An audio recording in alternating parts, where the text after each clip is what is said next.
안녕하세요. 조대원입니다. 그저께 했던 방송이 저희 나름으로는 대박이 터졌습니다. 조회수가 1700회가 넘었고요.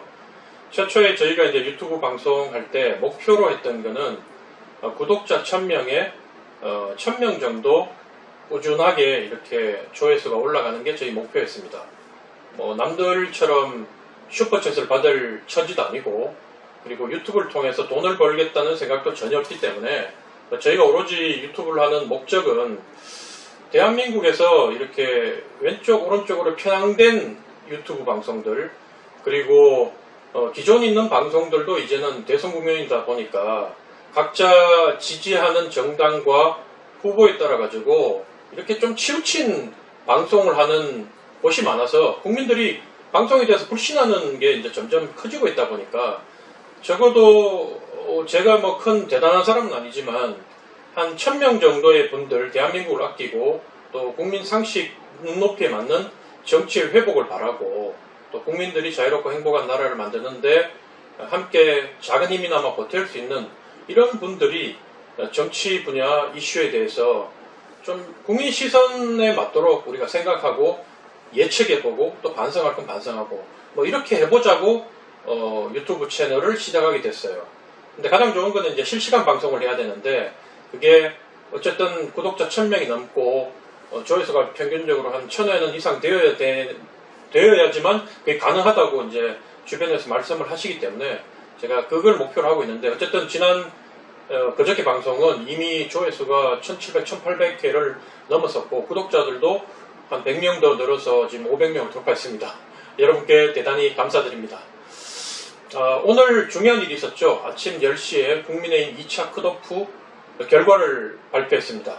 원희룡, 유승민, 윤석열, 홍준표 이렇게 4분 발표했는데, 일단 그 인원수는 지난 방송에서 우리가 4회 방송에서 예측했던 대로 4분이 그대로 됐어요. 제가 하나하나 이제 거꾸로 올라오면서 좀 분석을 해드리면, 원희룡 후보가 된 거는 가장 큰 이유는 저는 안정감과 상식적이다, 이게 이유라고 생각합니다. 원희룡 후보가 어쨌든 우리 당에서 올해 20년 넘도록 정치를 하시면서 국회의원도 3번 하시고 또 당의 혁신위원장, 사무총장, 최고위원, 그리고 최근에는 제주지사 2번을 하셨다 보니까 이분이 사실은 내공이 만만치 않거든요. 상당히 저평가 받았다고 볼 수 있는데, 이 원희룡 후보가 사실 저는 지금보다 더 평가를 받아야 될 분인데 평가를 받지 못하는 이유는 8년 전에 그 제주도지사 내려간 게 가장 컸다고 저는 보고 있습니다.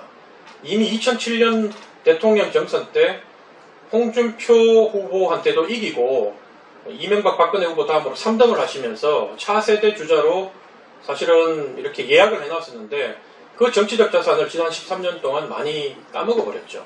그래서 저도 사실은 원희룡 후보 당시에 3등 하는데 작은아마 제가 16개 시도 연설문을 쓰면서 기여를 했던 사람으로서 그런 점이 늘 안타까웠는데, 어쨌든 원희룡 후보가 이번 대통령 경선에 나와서 4등을 했다는 것은 우리 당의 대선 플랜에도 상당히 중요한 역할을 할 것이다. 왜냐하면 황교안 후보 아니면 최재형 후보 이런 분들도 대단한 분들이지만, 이런 분들이 만약에 4강 안에 들어왔다면 이제는 4강부터는 1대1 마스 토론이 들어가는데, 계속 우리 당이 불리한 이슈인 그 부정투표, 부정선거 이 부분에 대해서 계속 이제 물고 늘어지면서 이 합리적인 중도층, 아직 어느 당으로 표를 줘야 될지를 결정하지 못한 중도층들이 이 당에 대해서, 우리 당에 대해서 아직도 과거에 자기들이 잘난 면, 좋은 점도 아니고 자기들의 어두운 면을 가지고 과거로 돌아가려는 모습을 보고 중도층들이 우리 당에 표를 주려고 했다가도 떠나는 그런 상황을 어쨌든 원희룡 후보가 되면서 그걸 막았다. 그런 의미에서 상당히 의미가 있고요. 그리고 저는 사실 원희룡 후보가 4등에, 저는 4등 했다고 보는데, 4등을 하게 된 가장 큰 이유 중에 또 하나는 시스템, 투표 방식이 과거에 우리 당 전당대회 하듯이 당원 투표 7, 그리고 일반 여론조사 3을 했다면 이번에도 역시 황교안이 이겼을 것이다. 지난번에 오세훈이 국민 여론조사를 50% 이상 받고도 2019년 전당대회 때 황교안한테 졌죠. 졌던 이유가 뭐냐면 우리 당의 당심이, 저도 뭐 당원 중에 한 명이지만 당심이 일반 국민들의 평균 눈높이보다는 많이 수구적이고 왜곡돼 있다.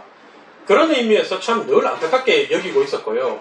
근데 이제 당이 잘 나가고 새로운 당원들이 이제 이번에도 한 20만 이상이 들어왔다고 하지 않습니까? 그래서 가장 제가 참 놀랍게 여겼던 거는 수도권 책임당원이 드디어 TK 책임당원 숫자를 넘어섰다는 겁니다. 사실은 정상적인 거거든요. TK 제 고향이지만 다 합쳐본들 이제 500만 밖에 안 되고, 수도권은 그 서울 뭐 950만, 경기 그 1360만, 그리고 인천 300만, 합치면 이게 2600만이거든요. 그런데도 책임당원 숫자가 대구 경북이 더 많았다는 게 늘 우리 당의 자산이면서도 아킬레스건이었는데, 이걸 이제 넘어서서 전국 정당으로 나갈 수 있게 됐다는 게 어쨌든 우리가 대선 승리하는데 엄청나게 이 큰 발판, 큰 힘이 될 것이고, 그 첫 번째 힘이 작용된 게 저는 원희룡 후보가 황교안, 최재형 이런 분들을 제치고 4당 안에 들어갔다는 것이다. 저는 그렇게 보고 있습니다. 그리고 이제 3등 유승민 후보는 저는 어떻게 보냐면, 지난번 그 홍준표 후보보다 그때 1차 컷오프 때 홍준표 유승민의 격차보다 저는 많이 줄었다고 봅니다. 제가 이 말씀 왜 드리냐면 결국 1위는 이번 1위는 저는 윤석열 후보가 한 걸로 판단하고 있고, 2위 홍준표, 3위 유승민이 했는데, 지난번에도 그대로 갔었죠. 1차 컷오프 때도. 그때는 윤석열과 홍준표의 격차가 1%였는데, 저는 이번에는 조금 더 벌어졌다고 예측을 합니다. 사실은 이런 예측은 지난 방송에서 제가 썼던 내용은 좀 다른데, 지난 방송 때는 제가 방송할 때 그 모두에도 말씀드렸던 것처럼 제 희망사항도 좀 들어갔다고 얘기했죠.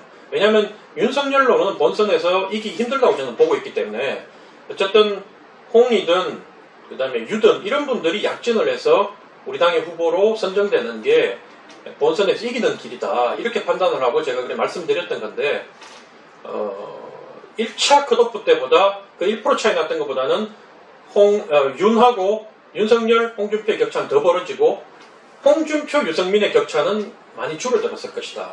저는 그렇게 보고 있습니다. 그러나 이런 내용을 이미 며칠 그날 방송하고 제가 홍준표 캠프에 있는 가까운 분이 계셔서 이런 얘기를 전달했어요. 이런 부분 알아야 된다. 지금 만약에 따라가는 입장에서 1차 때보다 더 조금이라도 1%라도 더 벌어졌다면 이제 갈수록 당원투표 비중이 높아지는데 따라가기 힘들다. 그 이유는 여러 가지 이유가 있지만, 홍준표 후보가 지난 그 1차 경선과 2차 경선 사이의 시간을 너무 좀 이렇게 전략적으로 미스한 부분이 많았다. 그리고 대외적으로 봤을 때는 또 대장동 의혹이라는 초유의 사태가 터지다 보니까 이 큰 이슈가 홍준표 후보가 윤석열을 따라갈 공간을 확 줄여버렸다. 기회 자체를 박탈해버렸다. 이런 말씀을 제가 드린 적이 있는데, 그 캠프에 계신 분한테. 어쨌든 유승민 후보는 전략을 잘 세운 것 같아요. 유승민 후보는 어쨌든 윤석열 후보하고 계속 이렇게 다투는 듯한, 두 사람이 이제 계속 밀쳤니, 악수를 뿌리쳤느니, 가슴팍을 밀었느니, 이런 좀 우리가 봤을 때는 좀 지역적이고 좀 약간 편협해 보이는 이런 걸 가지고 이렇게 두 분이 언론에 많이 노출됐지만, 어쨌든 그러면서 홍을 자연스럽게 밀어내면서 유하고 윤이 이렇게 대립하는 모습. 그래서 윤한테 찍어줄 수 없는 사람들이 홍보다는 유한테 더 관심을 가지고 유승민을 좀 도와야 되겠다, 이렇게 표가 좀 결집된 걸로 저는 그렇게 분석을 하고 있습니다. 그래서 유승민 후보는 나름대로 전략을 잘 세워서 어쨌든 최종 경선에서 2등 홍을 잡고 자기가 1위로 도약하겠다는 그 내부 전략을 이제 그렇게 세운 걸로 제가 알고 있는데, 그 전략으로 봤을 때는 어쨌든 홍하고 격차를 줄여야 되는데 그 격차 줄이는 데는 성공했다. 저는 그렇게 보고 있습니다. 그리고 이제 안타까운 마음으로 제가 이제 홍 후보한테 왜 격차가 이렇게 1위하고는 더 벌어지고 3위하고는 좁혀졌느냐, 이걸 말씀을 드리면, 사실은 어제도 참 안타깝던데 페이스북에 쓰셨죠. 참 버르장머리가 없다는 식으로 누굴 저격하셨냐면 윤희숙, 김웅, 실명을 거론한 건 아니지만 누가 봐도 윤희숙, 김웅을 저격한 듯한 그 내용을 이제 이렇게 투표 하루 전날에 이렇게 밝히셨는데, 사실은 그게 되게 홍준표 후보를 잘못은 사람이 되게 잘다. 그리고 저 사람은 자기가 기분 나쁘면 끝까지 가슴에 갖고 있다가 이렇게 말 한마디라도 보복을 하는구나. 이런 느낌을 국민들한테 줬어요. 그게 자기 지지층한테는 열광하게 만들지 몰라도 마치 황교안이 투표 부정이라고 주장하는 그 소수의 사람들을 붙잡고 막 열광하고 조원진이 태극기 부대 가고 열광하고 하듯이 열린우리당이 맞죠? 열린민주당입니까? 열린우리당입니까? 열린우리당이 그 자기들 100% 되는 사람하고 이렇게 열광하면서 나가지만 결코 정권을 잡을 수 없는 늘 이류정당이 머물 수밖에 없는 이런 코스를 홍준표 개인이 밟고 있는 게 아닌가. 그래서 국민들이 바라봤을 때는 이렇게 말이 거친 사람 이재명 나중에 법의 심판에 의해서 구속될 수도 있다고 저는 봅니다. 그런데 그걸 대통령 후보하겠다는 분이 지금 벌써 내가 대통령 되면 이재명 구속시키겠다. 국민들이 이제 정치 보복하고 막 누구 감옥에 보내고 막 이런 거 너무 지긋지긋해 하거든요. 그때 만약에 그런 일이 벌어졌다면 정말로 객관적인 그 자료가 나오고 수사를 받고 그다음 재판을 거쳐가지고 최종심까지 확정돼가지고 감옥에 간다 하더라도 국민들은 그걸 보고 쾌재를 부르는 게 아니라 왜 이런 일이 벌어지지 가슴 아파하고 안타까워하고 정말 이런 시스템을 좀 바꿔야 되겠다 이렇게 생각하는 게 우리 국민들인데 거기서 감옥 보내겠다 이런 얘기 한마디 그리고 차마 방송에 쓸 수도 없지만 유튜브니까 제가 홍준표 후보가 썼는 말을 그대로 얘기할게요. 뭐 지랄 이런 표현 그 한마디로 홍준표 후보가 윤석열 후보 작게 502로 모른다고 몰아세우고 대통령 준비 안 되고 말 실수하는 거 그동안 따놓은 점수를 한 방에 다 잃어버렸다는 거죠. 국민들이 예전에 노무현 대통령 때 그 쪽팔린다는 말, 이 말 가지고도 우리 당이 공격하고 저급하다고 얘기하고 했던 당 아닙니까? 특히 보수층 지지자들 이런 분들은 되게 점잖은 분들이거든요.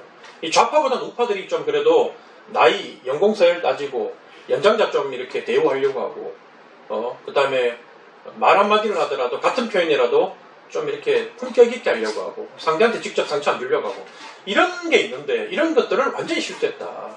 거기다가 대장동 의혹이라는 큰 건이 터지면서 어떻게 생각하냐면 대장동 의혹이라는 엄청난 사건이 터졌음에도 불구하고 이 좌파들이 소위 말해 진보 쪽 지지자, 민주당 지지자들이 이재명으로 똘똘 뭉쳐가지고 결국 돌파하려는 모습을 보이니까 우리 쪽도 어떻게 하냐면 아 그래 이재명 같은 사람도 대권 후보로 나올 건데 그래 따지면 윤석열 뭐 검찰 고발 사주 의혹이 있다 장모건이 어떻다 부인 논문 뭐 제목이 어떻다 여러 가지 있지만 야 윤석열이 낙마할 정도면 이재명 저는 벌써 감옥 갔어. 우파도 이제 결집한다는 거죠. 이재명이 갖가지 구설수에도 불구하고 올라가는 걸 보고 아 저렇게 뻔뻔해도 대통령이 될 수 있구나. 저렇게 뻔뻔한 사람을 지지하는 쪽이 있구나. 더 결집하는구나. 이걸 봤다는 얘기예요. 우파도. 우파는 과거 같으면 이런 문제가 계속 터지면 안 되는데 아 그래 우리도 봤을 때는 뭐 지랄 뭐 이렇게 얘기하는 사람보다는 그래도 윤석열 후보 제가 뭐 그렇게 좋아하는 후보는 아니지만 봤을 때 막말하진 않잖아요. 표현 같은 게 자기 기분 나쁘다고 이렇게 좀 미숙한 건 보여도 저는 국정 이거를 의하는 데는 그 단 한마디 욕설 썼는 것보다 사실은 이게 더 중요한 능력이라고 보고 그래서 사실은 나라를 이끄는 데 있어가지고는 이게 더 홍준표 후보가 더 잘 이끌 거라고 저는 보고 있지만 그렇지만 일반 국민들은 그렇게 보지 않는다는 거예요. 특히 일반 국민들은 우리처럼 하루 종일 뉴스 쳐다보면서 유튜브 쳐다보면서 이렇게 정치 분석하고 이렇게 하지 않는다는 거예요. 그 한마디로 과거에 홍준표가 가졌던 부정적인 이미지가 다시 떠오르면서 점수를 까먹었다. 그러니까 우리 당원들도 불안하기 때문에 홍 쪽으로 마음이 안 가는 겁니다.